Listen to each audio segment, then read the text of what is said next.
Camel soy sauce, Camel soy sauce, alang sa special mong nasudan. Camel soy sauce.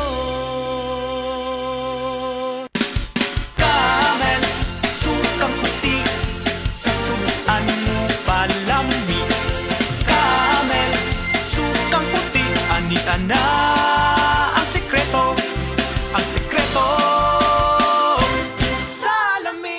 Nakakaproblema sa paglibang? Mag-inom sa Super Fiber, the fast-acting colon cleansing product approved by the FDA Philippines. Garantisado nga epektibo. Sa duhang tudbalo ka oras, imo na mapagawas ang higko nga makahatag ubas na utan ug makamatay nga sakit. Ang hugaw nga colon, ang una nga silent killer. Death begins in the colon. Mag-Super Fiber. Mas makita natong mayong resulta kung atubanon sa pag-inom ang Life Extension Vitamin D3 kag Super Fiber. Para sa himsog kag maayong digestion, mag-inom kada adlaw sang Super Fiber. Mapalit sa mga butika.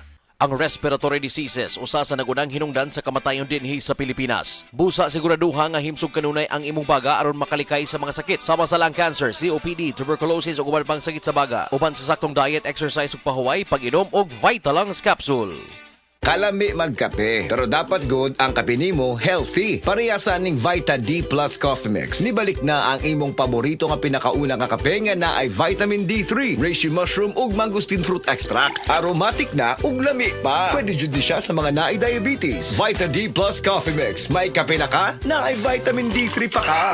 Hi! Ako si Angeline Bautista, usa ka teacher ug volunteer. Teaching is my passion and as a believer of Christ, I decided to volunteer sa ministry during weekends. Challenging siya pero kaya ra gihapon tungod sa akong healthy lifestyle like workout and right diet ug ang MX3 capsule nga naay alpha, beta ug gamma nutrients. Thank you for the grace and love of the Lord and thank you MX3. I can still keep up. MX3, dili ko believe.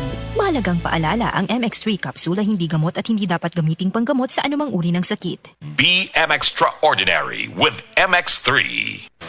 Basta sakit sa atay, magining. Ako si Marisa, 45 anyos. Hilig kaayo ko mukaon og tambok og moinom og bino. Apan sa dugay nga panahon, nabantayan ako nga nagilo na akong mga mata. Dalira kaayo ko maluya ug magsige og sakit akong tiyan. Usahay musuka pagani ko og dugo. Ana akong higala nga sulayan nako ang yiling. Paglabay lang sa pipila ka semana, nabati nako ang kausaban. Salamat sa yiling. Wala gyud ko nagdahom nga makatabang kini nako. Basta sakit sa atay, magining. Ang yiling mapalit sa mercury ug mga suking botika. Mahalagang paalala, ang yiling ay hindi gamot at hindi dapat gamiting panggamot sa anumang uri ng sakit. Heart disease, pareha sa heart attack o cardiac arrest. Numero 1 nga rason kung aning namatay sa sakit dinhi sa Pilipinas. Mag Life Extension Vitamin D3 na mo. Rekomendado sa ni sa mga medical doctors. Aprobado sa FDA Philippines o FDA USA. Mapalit sa mga butika.